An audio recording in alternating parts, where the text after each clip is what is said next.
CBSE syllabus class 12 kaleidoscope book lesson for tomorrow के बारे में आप लोगों को बताने जा रहा हूं, जिसके राइटर का नाम है जोसेफ कनराड और इसके प्रोटोगोनिस्ट है कैप्टन हैकबर्ड, जोसेफ कार्वेल और मिस बेसिया कार्वेल। समरी को शुरू करने से पहले आप लोगों से रिक्वेस्ट है कि वीडियो को एंड तक देखें, क्योंकि एंड में आप लोगों के लिए कुछ इम्पोर्टेंट क्वेश्चन है जिसकी एग्ज़ाम में आने की ज़्यादा पॉसिबिलिटी है।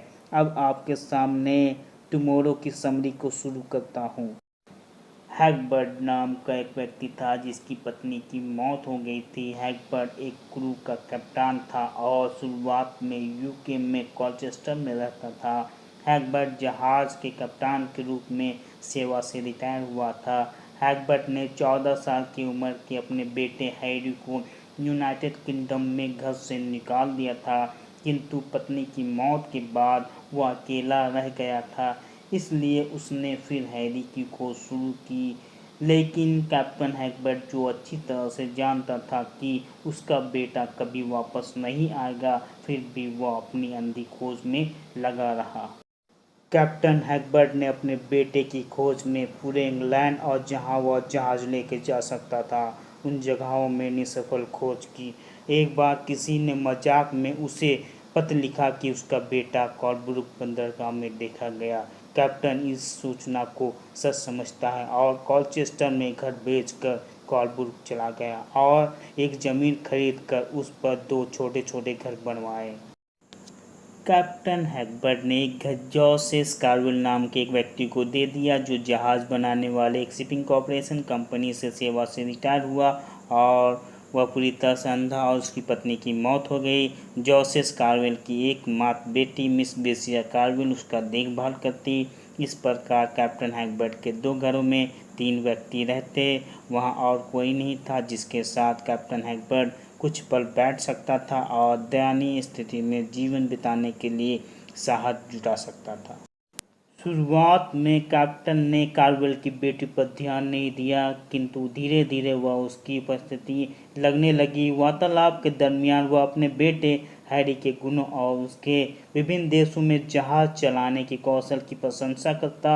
मिस कार्वेल इस कल्पना के प्रति आकर्षित हो गई और कैप्टन के बेटे हैरी के बारे में सोचना शुरू कर दी।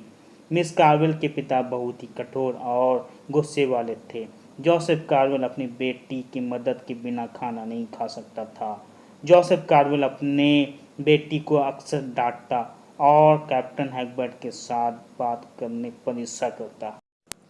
बराबर के बातचीत से मिस कार्वेल कैप्टन की आदी होगी और कैप्टन उसे सुंदर सुवस्त ईमानदार लगने लगा। कैप्टन द्वारा हैरी की अक्सर चर्चा मिस कार्वेल के दिमाग में घर कर गई।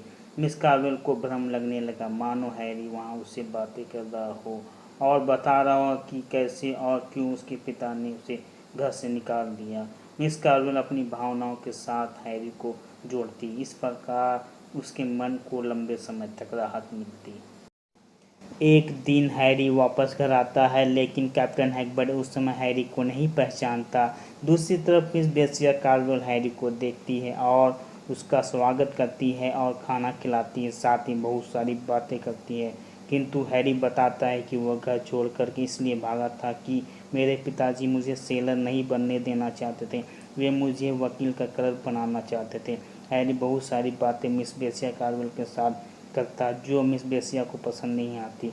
अतः मिस बेसिया जिस तरह हैरी के बारे में सोचती है, जैसा कि वो कैप्टन हैकबर्ड से सुनी थी, हैरी उससे बहुत अलग था। इस प्रकार मिस बेसिया कार्वेल को बहुत ठेस पहुंचती है और वह समझ जाती है कि हैरी सिर्फ अपने से प्यार करता है और कैप्टन हैकबर्ड के पैसे से। आई होप सो आप लोगों को ये वीडियो पसंद आई होगी, तो लाइक कीजिए, शेयर कीजिए और सब्सक्राइब करना ना भूलें। अब आपके सामने कुछ इम्पोर्टेंट क्वेश्चन रखता हूँ।